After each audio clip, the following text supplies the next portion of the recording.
Iran ने चेतावनी दी है कि इस्राइल कुछ भी ऐसा करने की सोचे भी नहीं, प्रयास भी नहीं करे, वरना उसके ऐसे खतरनाक परिणाम होंगे कि दुनिया के मानचित्र से इस्राइल खत्म हो जाएगा।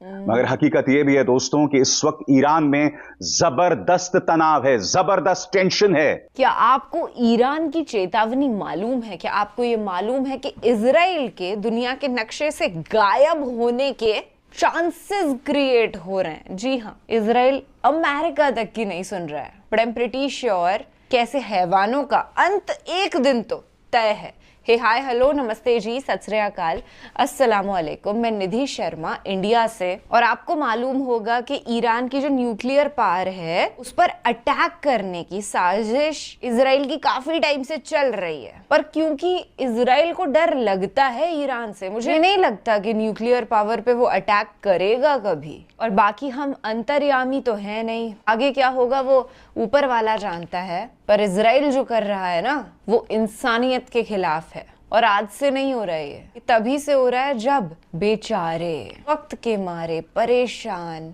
जूझते हुए कुछ प्राणियों को पैलेस्टीनियंस ने अपना घर दिया रहने के लिए। जंगली जानवर होते हैं ना, वो भी बेहतर होते हैं इनसे, वो कम से कम थैंकफुल तो होते हैं अगर कोई मदद कर दे तो। एक शेर भी शुक्रिया अदा करता है अगर उसको कोई रेस्क्यू कर ले चोटिल हालत में। So these people, these Zionist people are insane। और इनके एजेंडा जो फलस्तीन को कब्जा करने का एजेंडा है, हम उसके खिलाफ खड़े हुए हैं। और जिस हिसाब से चीजें हो रही है ना, देखिए यही लगता है कि इतने बड़े पैलेस्टीन को जो इन्होंने इतना सा किया, फिर टुकड़े टुकड़े में छोटा सा कर दिया। You can check the maps. अब ये वो टुकड़े भी हजम नहीं हो रहे हैं जहां पर पैलेस्टीनियंस रह रहे हैं ना, इन लोगों को दिक्कत हो रही है, तकलीफ हो रही है। कोई मकान मालिक अपनी जगह पर रह कैसे रहा है? हम तो आतंकवादी हैं भाई, हम तो तबाही की सोच वाले हैवान हैं, हमें तो इनको इनके खुद के घर से बेघर करना होगा। और अभिसार शर्मा जी है ना, वो इस बड़ी खबर के साथ हमारे सामने आए हैं कि इजराइल ने वार्निंग क्या दी और कैसे पैलेस्टीनियंस के पास जो हेल्प पहुंच रही थी वो कम होती जा रही है। I know it's heart breaking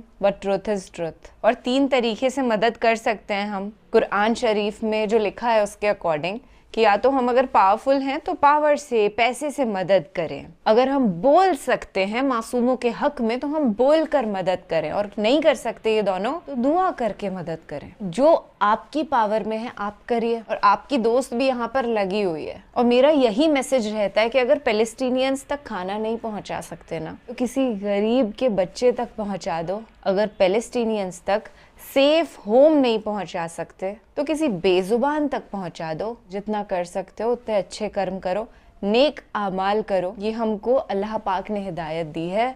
आप जानते हैं क्या तस्वीर है?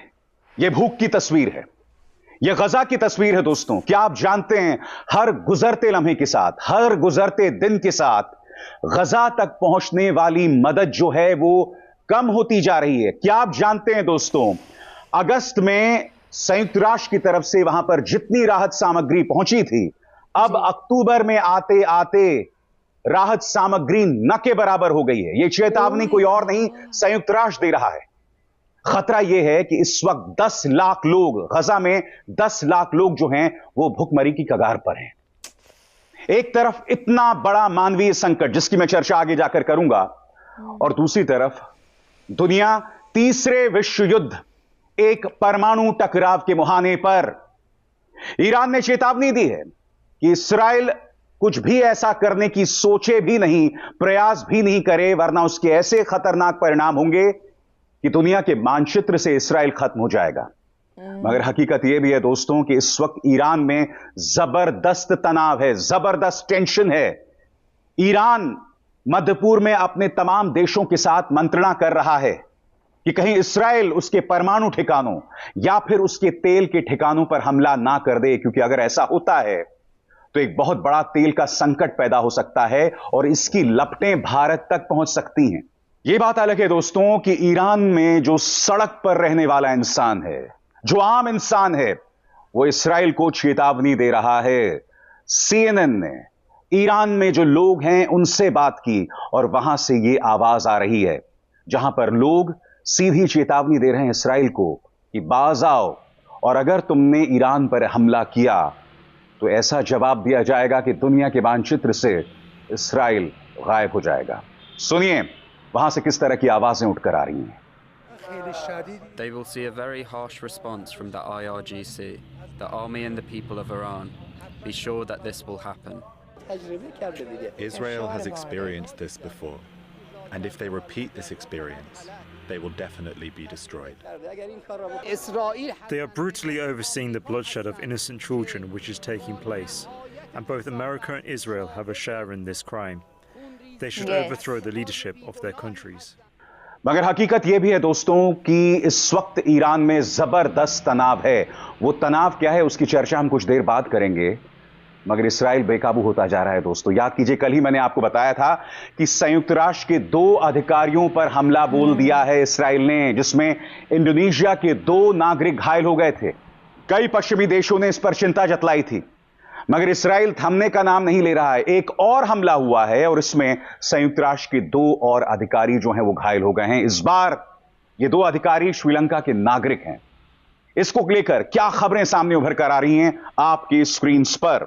अमेरिका के राष्ट्रपति जो बाइडेन ने इसराइल से लेबनान में हिजबुल्लाह के साथ लड़ाई के दौरान संयुक्त राष्ट्र संघ के पीस कीपर्स पर गोलीबारी बंद करने के लिए कहा है। पिछले 48 घंटों के दौरान संयुक्त राष्ट्र संघ के पीस कीपर्स पर गोलीबारी की 2 घटनाएं सामने आई हैं। शुक्रवार को इस्राएली सेना आईडीएफ ने कहा कि इस घटना के लिए उनके ही सैनिक जिम्मेदार हैं। गोलीबारी की घटना के दौरान लेबनान में तैनात संयुक्त राष्ट्र अंतरिम बल यूनिफिल के 2 श्रीलंकाई सैनिक घायल हो गए हैं। आईडीएफ के मुताबिक नाकाउरा में यूनिफिल बेस के पास काम कर रहे इस्राएली सैनिकों ने खतरे का अंदेशा होने पर गोली चलाई थी। हालांकि इस्राएली सेना का कहना है कि इस पूरी घटना की गहनता से जांच की जाएगी। मैं आपको बतला दूं दोस्तों कि फ्रांस, इटली, स्पेन, ये तमाम जो देश हैं इसकी आलोचना कर चुके हैं। अमेरिका अब तक नर्म था, अब अमेरिका ने भी इसकी आलोचना की है। श्रीलंका के विदेश मंत्रालय ने इस पर सख्त ऐतराज जो है वो जतलाया है, क्योंकि उसके अपने 2 नागरिक, 2 सैनिक जो हैं वो घायल हो गए हैं। मगर ये क्या साबित कर रहा है दोस्तों? ये साबित कर रहा है कि इसराइल पूरी तरह से बेकाबू है। ये मत सोचिए कि इस वक्त सिर्फ गजा से इस तरह की तस्वीर सामने उभर कर आ रही है। भुखमरी की इस तरह की तस्वीरें, इसराइल से कोई तस्वीरें सामने उभर कर नहीं आ रही। मगर यह मत भूलिए कि इसी मंच पर मैंने आपको बतलाया था कि हर गुजरते दिन के साथ इसराइल की अर्थव्यवस्था किस तरह से बर्बादी की तरफ बढ़ रही है। वहां पर कई नागरिक देश छोड़ने को मजबूर हैं।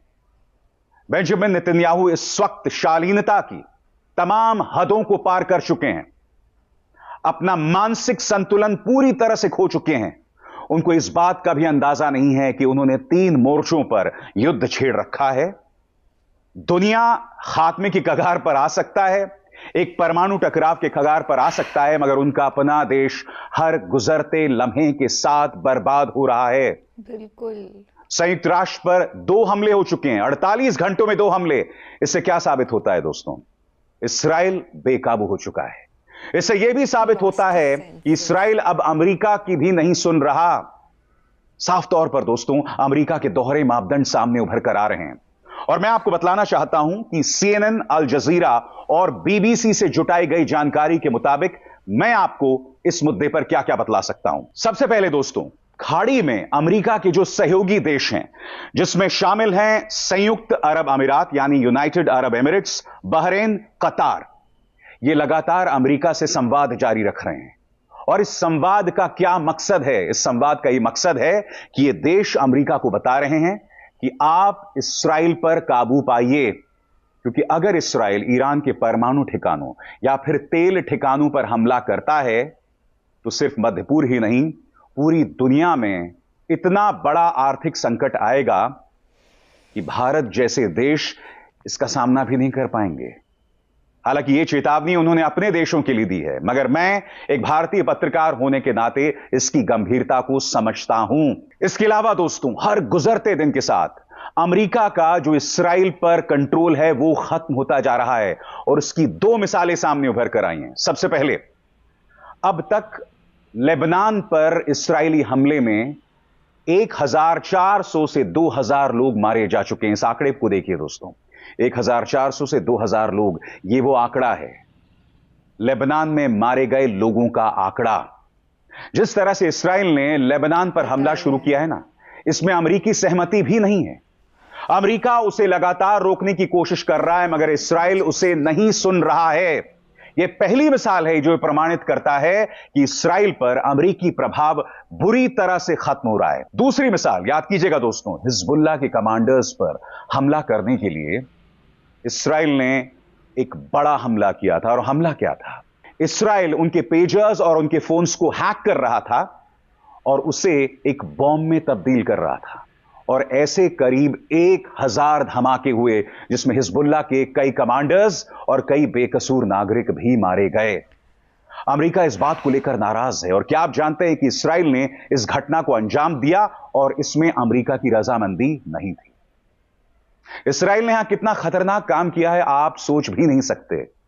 इस्राइल ने दुनिया भर के जो तानाशाह हैं, दुनिया भर के जो ऐसे देश हैं जहां के शासक तानाशाही से काम करते हैं, उन्हें एक टूल किट दे दिया है, उन्हें एक सोच प्रदान कर दी है। अगर आपको अपने विरोधियों पर निशाना साधना है तो उनके फोन को हैक कीजिए, उनके